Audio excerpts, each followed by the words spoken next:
अंश रूप में तो ये चराचर जगत अवतार ही है। ये जो चराचर जगत है ये स्वयं भगवान ही बने हुए हैं, किंचन मात्र भी इसमें संशय नहीं है।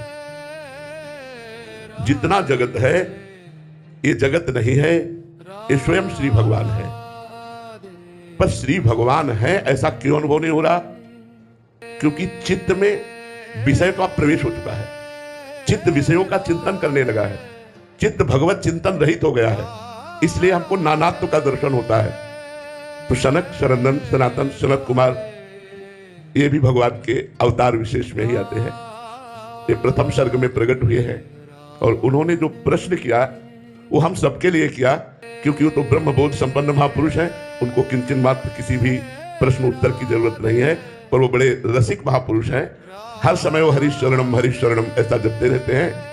और 5 वर्ष की अवस्था दिगंबर वेश, कोई वस्त्र धारण नहीं करते, आत्मलाभ से परिपूर्ण है। और इतने रसिक हैं कि वो कभी भी भगवत चर्चा कथन श्रवण के बिना नहीं रहते। एक प्रवक्ता बन जाएंगे तो 3 श्रोता बन जाएंगे और भगवान की परम पावन रहस्यमयी चर्चा, सिद्धांत की चर्चा जगत मंगल के लिए किया करते हैं। एक बार भगवान ब्रह्मा की सभा में सनक, सनंदन, सनातन, सनत कुमार जी पधारे और ब्रह्मा जी से बड़ा सूक्ष्म प्रश्न किया। कहा, गुणे स्वाविशते चेतो गुणाश्चेतसि च प्रभो कथमन्योन्य संत्यागो मुमुक्षो रतितीर्षो।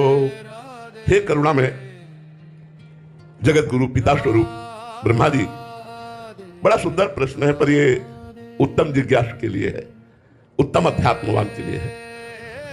चित्त गुणों में अर्थात विषयों में ही घुसा रहता है।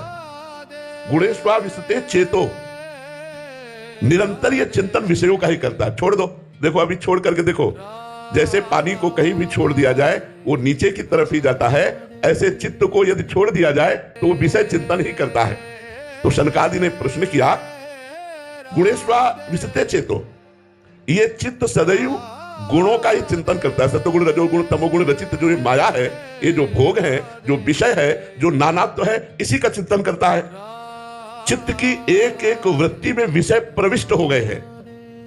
चित्त और गुण, चित्त और विषय ये एक हो गया है। विषय बोलो तो चित्त, चित्त बोलो तो विषय। इतनी तो तन्मयता चित्त ने विषयों में कर ली।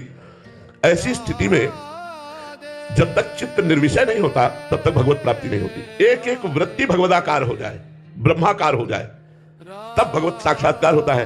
तो हे पिताश्री, चित्त विषयों में और विषय चित्त में प्रविष्ट से जान पड़ते हैं। यद्यपि स्वरूप से चित्त निर्विकार वासुदेव स्वरूप है। अब संसार सागर से जो पार होना चाहते हैं, मुक्ति पद प्राप्त करना चाहते हैं, तो इन दोनों को अलग कैसे कर सकते हैं? क्योंकि चित्त विषयों में विषयाभिलाषी इंद्रियों के साथ, देखो अंतःकरण चतुष्टय एक ही है। निश्चय करने के कारण उसे बुद्धि कहा गया, संकल्प विकल्प करने के कारण उसे मन कहा गया, चिंतन करने के कारण उसे चित्त कहा गया, और क्रिया का कर्ता और भोक्ता भाव स्वीकार करने के कारण उसे अहंकार कहा गया। तो चित्त कहो या मन, वो विषयों के चिंतन में ही है। ऐसा लगता है कि चित्त की एक एक वृत्ति में विषय प्रविष्ट हो चुके हैं, और जब तक ये निर्विषय चित्त नहीं होगा तब तक मोक्ष पद प्राप्त नहीं होता, भगवत प्रेम प्राप्त नहीं होता। तो हे पिताश्री, संसार से पार अर्थात मुक्ति पद प्राप्त करने वाला इन चित्त को गुणों से, विषयों से कैसे अलग करें? ये प्रश्न सनकादि ने भगवान ब्रह्मा जी से किया।